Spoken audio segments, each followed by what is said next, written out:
Oh God, dogs are dead. 2 dead dogs. This was the primary thing the Romeoville officials saw when they did a well-being beware of the Roland family. Then it deteriorated when they busted into the family home. They found a group of 4 fiercely executed. The horrendous scene likewise incorporated their 3 canines generally cleared out. In this stunning demonstration of brutality, much to anyone's dismay, this was only a glimpse of something larger in an insane story of untruths, control, and next-level treachery. Do you have a say in Ted? I realize you realize this is right around it. Hollywood plot. This is the stunning story of the Romeoville murders. Everything began with a government assistance beware of September 17, 2023. Alberto Roland hadn't turned up working that day, and his supervisor was concerned he was the sort of fellow who everybody depended on, certainly not the sort to declare his non-attendance, as they typically do. The officials who turned up at the location crested inside the house. That is what you do before you bust in, or even thump. However, this time, the 2 officials saw a stunning and tragic scene. Canines are dead too. Dead canines. It was clear these unfortunate children weren't dozing devastated. However alert the officials realized, they expected to make it into that house quick. Something horrendous had plainly happened. Officials found a break in. Officers found a crack in the window and overturned tables inside. The first sign something was awry. Scene welcomed them Alberto, Roland, Zariah Biamle, and their 2 youthful children, age S and N, had been executed military style. The crime location was directly up Bad Dream Fuel where 20 projectiles splashed about and red imprints on each wall. The spot was destroyed furniture, flipped walls labeled up, seeming to be a thievery turned out badly. Yet when the police began digging, they understood this was way more obscure than your typical break-in. They were going to coincidentally find some genuinely curved stuff. Nobody in the area heard a solitary shot. That evening, the creepy quiet brought up issues. Did the executioner utilize a silencer? Were they knowledgeable about guns? The unserene local area of Romeoville, Illinois was out of nowhere, dove into dread.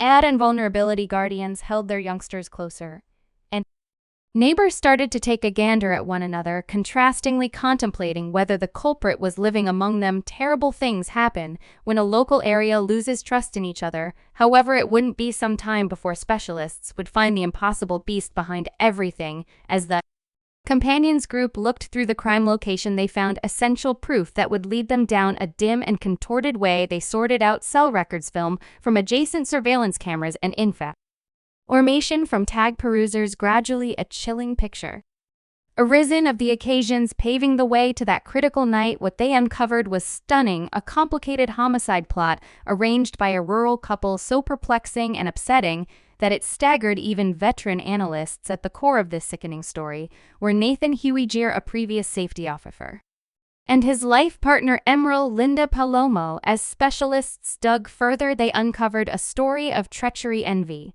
and control. The suspect, Nathaniel Huigier, and his life partner Hermelinda Palo, escaped to Oklahoma after the wrongdoing. It was a chain of occasions that would at last end in the silly killing of a guiltless family. The more they revealed the unmistakable it turned into, that this case was The suspect, Nathaniel Huey Jr., and his fiancée, Ermelinda Palomo, fled to Oklahoma after the crime. A record making sense of the stunning turn for the situation. Emerlinda Palomo, who everybody at first thought may be a casualty, ended up being the genius behind the killings. This report we first brought you yesterday shows a lengthy past several years where she created multiple fake profiles in an effort to persuade Huey that he was being watched by a dangerous Mexican cartel and that he needed to carry out the murders. That he expected to do the homicide emergency rooms.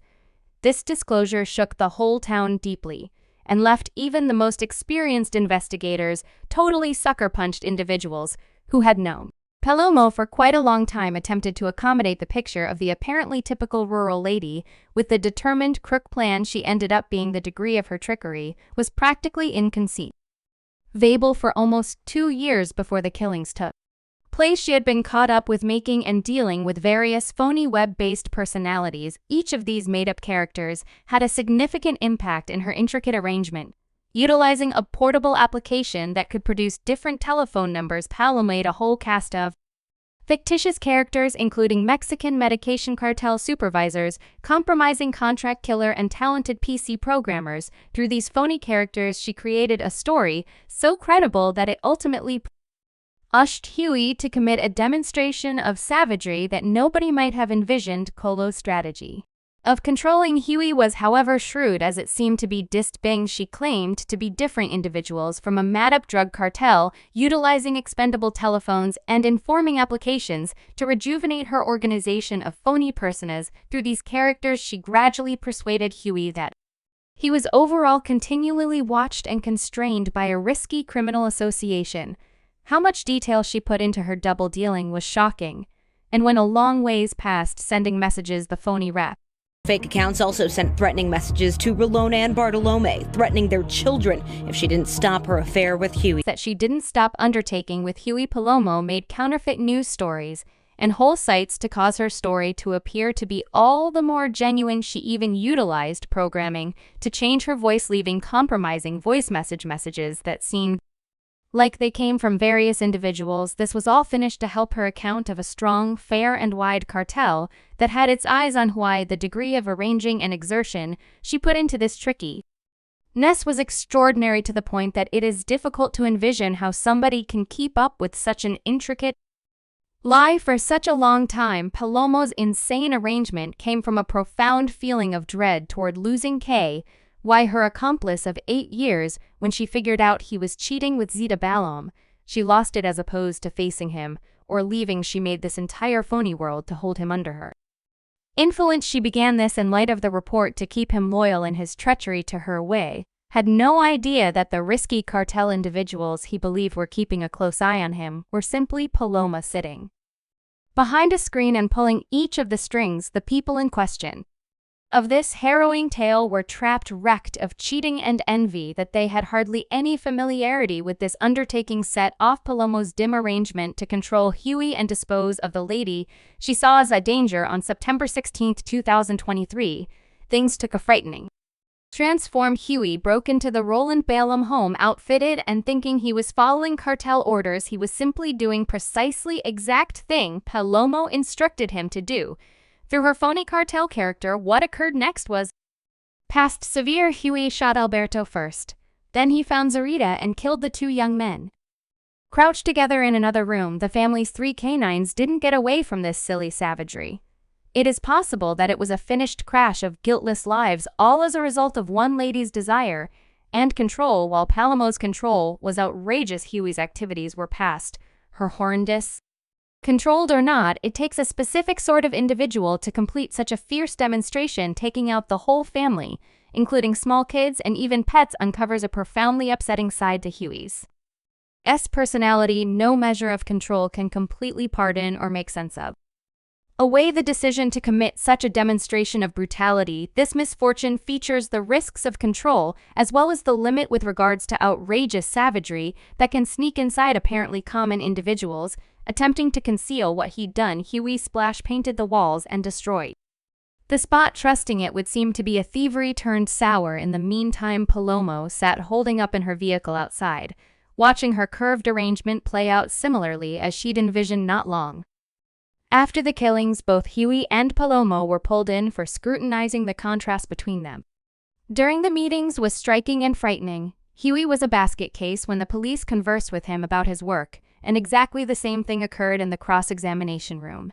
Did you have a say in it? Okay. No one was undermining anyone. He was unable to maintain some kind of control as they barbecued him about where he was at the evening of the killings, and what was actually the deal with Zita. Hugh's story was brimming with openings, and he continued to attempt to evade the extreme inquiries.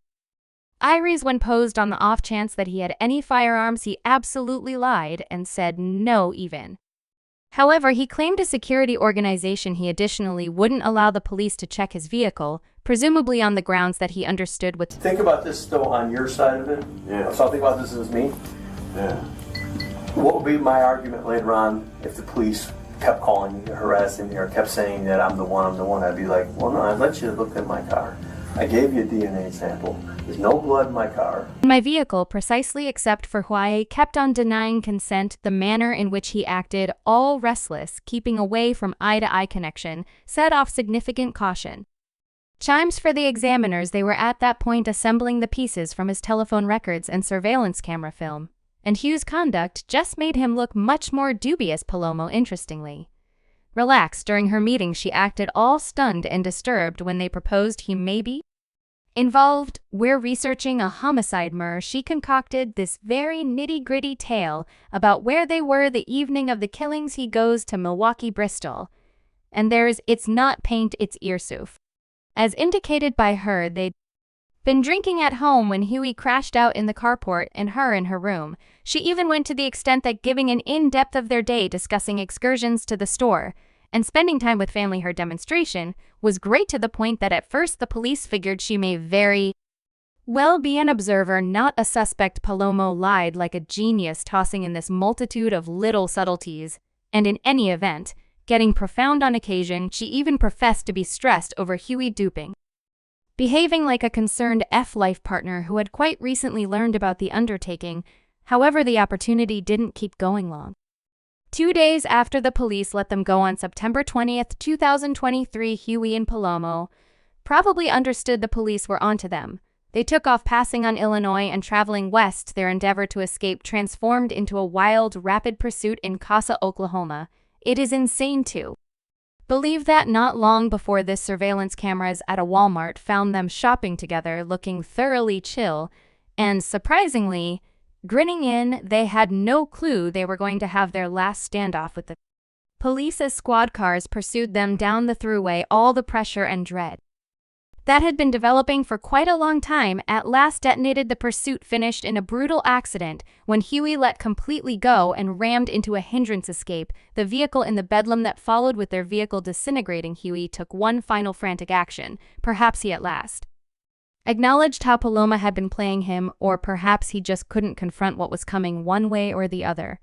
Huey turned his firearm on Palomo in a contorted development, the one who had arranged this entire dangerous plan turned into its last casualty, with police alarms drawing nearer. Huey then directed the firearm back toward himself. Very much appreciate that the manhunt was over, finishing in a ruthless homicide. Sued. The entire searing accident and the discharges that followed were gotten on police body cams, adding a dreary last section to this as of now lamentable story. Equipped and risky homicide suspect out of where Illinois. Dangerous murder suspect. Out of where? Illinois, I think. She's the missing person, endangered. He's the murder suspect.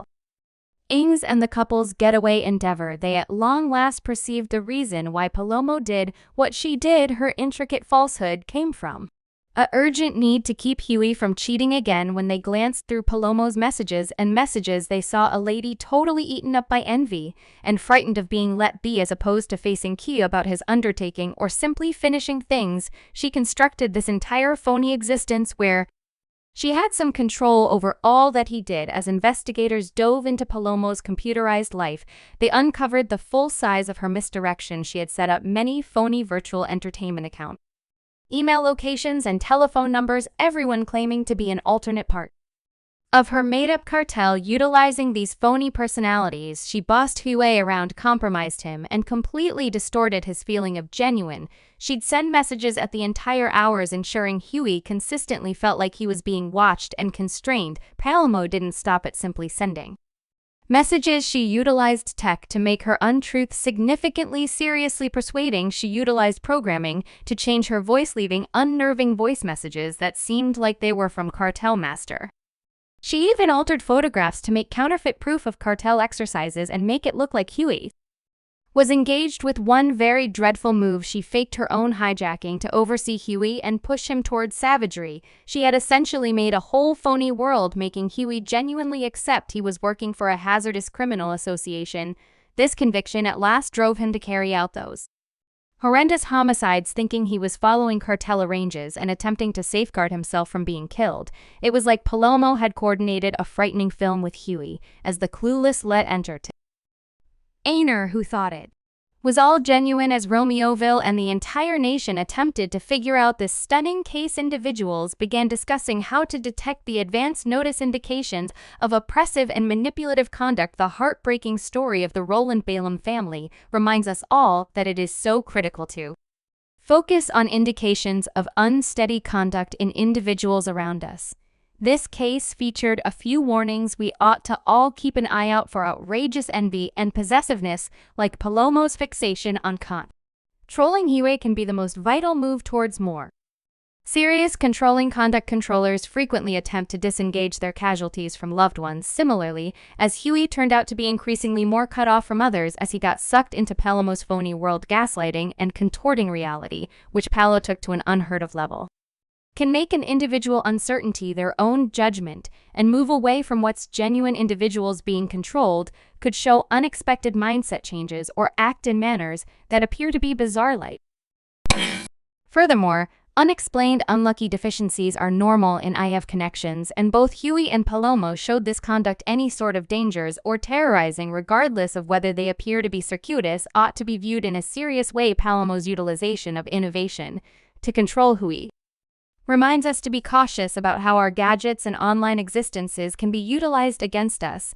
making misleading or elaborate untruths like Palomo's whole phony cartel world is a significant warning. Watch out for individuals who can't get a sense of ownership with their activities and consistently play the casualty like Palomo did.